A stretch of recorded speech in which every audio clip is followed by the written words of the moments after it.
кешіресіздер, оңай емес. Бәрін бастан бастап еске түсіру де оңай емес. Өлтірген адамдардың түрін көру де оңай емес. Сол балдардың, сол менің немеремді аямастан өлтірген, қорғап отырған қорғаушыларға да қарау оңай емес маған, біле білсеңіздер. Соның үшін осы жерге келген кезімде аяқ қолым қалтырап осырандарды көргеніме өкінішті болып кетемін. Жоқ, сізге түсіндіріп өтейін, бұл қорғаушылар, бұлар болмаса да басқа қорғаушылар міндетті түрде қатысу керек. Иә, түсінемін. Сондықтан сіз оларға қарамай маған қарап айта берсеңіз барлық оқиғаны, қалай болған туралы. Өзіңізді ұстаңыз, сабыр етіңіз кішкене.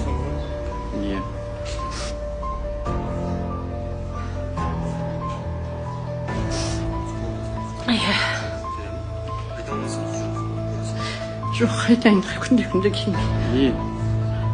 Мүмкін ба жанында тұрсам? Рұқсат, рұқсат.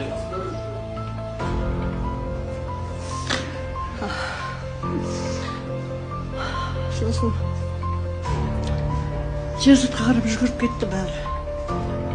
Сол Шерзатқа жүгіріп кеткен кезінде алдынан шыққан мені де қағып жіберді ғой, енді айтып тұрмын.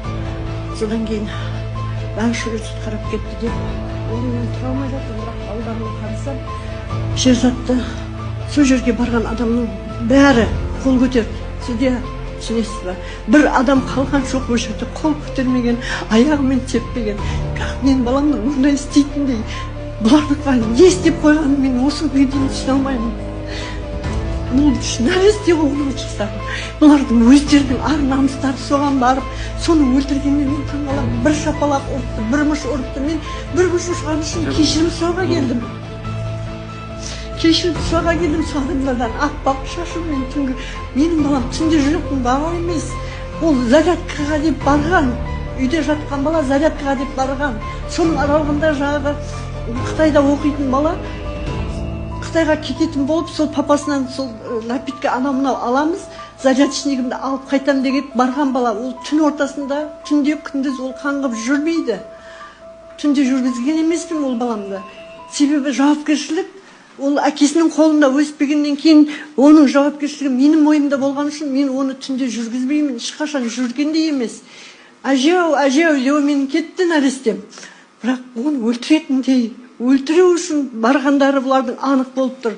Неге десеңіздер, 3 машина болып келіп отыр, олар дайындалып келіп отырған группа бұл дегеніңіз. Соны нақтылап айтып беріңізші, қалай болған, оқиғаның қалай болған? Өзіңізді қолға алып